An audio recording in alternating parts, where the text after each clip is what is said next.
Okay, today we're reviewing the MD5030 metal detector. You can see that I have mine fully assembled, and over here we can see that it is going off, switching between a few different metals and distances because they're obviously right on the driveway. These are things that I actually found with this metal detector.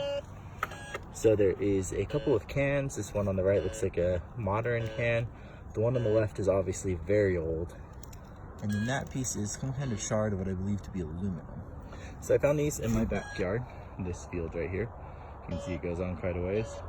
I just walked it for about an hour, dug those three things up with a shovel. So I can definitely say it does detect metal. I dug 5 places and I found 3 things. Two of the places it was going off, no matter how far down I dug, I continued to just get clay and more detection. So I don't know how far down it was, but it was pretty far down.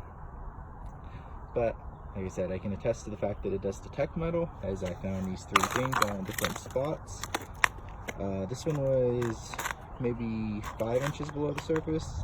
This one was about 2, and this one was also about 2. So I didn't find anything super deep, but I was only out here for like an hour, and like I said, this is a field right by my house, so I don't know how much buried metal there could really be out there. So yeah, it's real easy to use. Like I was showing in the video, you're just going to press the power button. That's going to turn it on. It's going to cycle through. You'll see on the left is the depth signature. So if we swing back over here, we'll start getting depths of 1 inch. And it'll show you the type of metal here on the right. One of the reasons it's rotating so rapidly is these are different types of metal, and it's picking all 3 up. It's also right by a fence, so there's metal there too. So when you're out in the field, it won't be that crazy. It'll just have one type of metal showing, and then the distance down.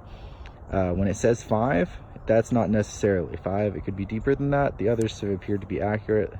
Like I said, I had a couple places where the 5 was much deeper than 5 and still going off as 5 when I got down inside the hole. On the mode section, you can exclude certain metals. I didn't do that because I just wanted to find whatever I could find.